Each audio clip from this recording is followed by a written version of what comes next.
David. Hey, Congratulations. This is your debut as a filmmaker, first-time director. What did you learn about yourself during the making of Bloodshot? Things I probably can't mention on camera.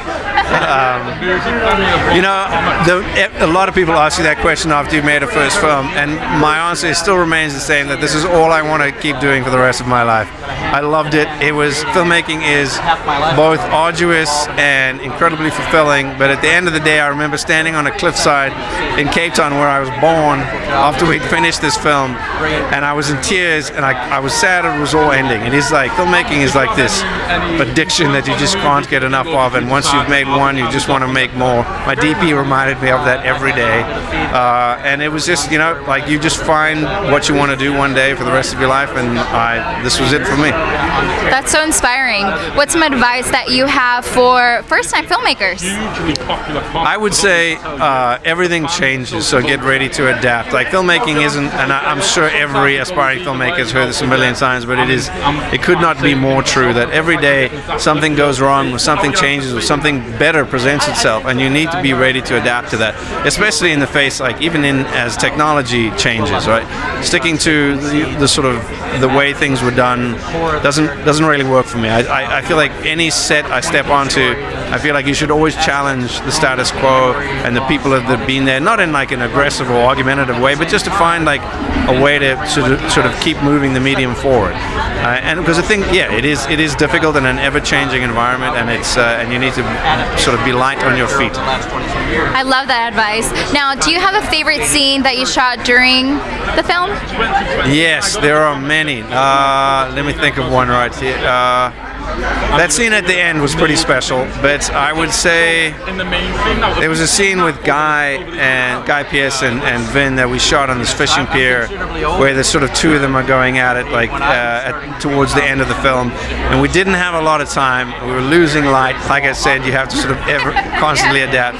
I think we were meant to have about 4 or 5 hours for the scene, and we ended up having 90 minutes, and it was like breakneck pace. We're setting cameras up, going, and I don't even remember. I just remember like yelling from this little stall I was hiding behind, going like, "Go again, like do this or change that."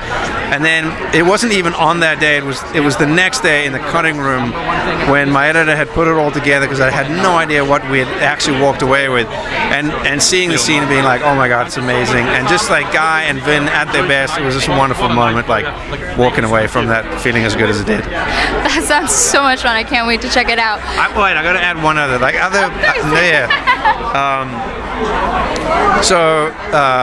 Lamorne Morris, who plays Wiggins in the film, is like hilarious, and you're never quite sure like what Lamorne is going to bring. I wasn't at the time. I'd heard he likes to improv a little bit, but day one, there's like you plan for as much as you can, but when someone comes as prepared and ready to play as Lamorne does, it's just very special, and it gives you, as a director, when you have options and things to choose with, it is a blessing, and that man brought it every day.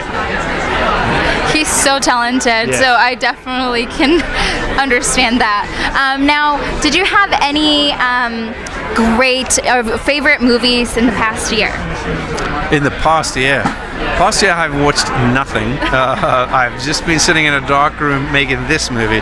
That's not true. I've watched a few films recently as I sort of came out of my dark hole. I thought Parasite was incredible. I loved that. I've always been a big fan. What else have I seen? I'm forgetting. You're going to have to remind me some of the movies that have come out recently. Once Upon a Time in Hollywood, Jojo Rabbit. Oh, I love Jojo Rabbit. I thought that was great too. Marriage Story. Oh, yes. I'm a big Adam Driver fan. You've seen them all! Yes. I just can't remember them. I've been, honestly, like the last few days have been such a blur. The only movie I have in my head is this one.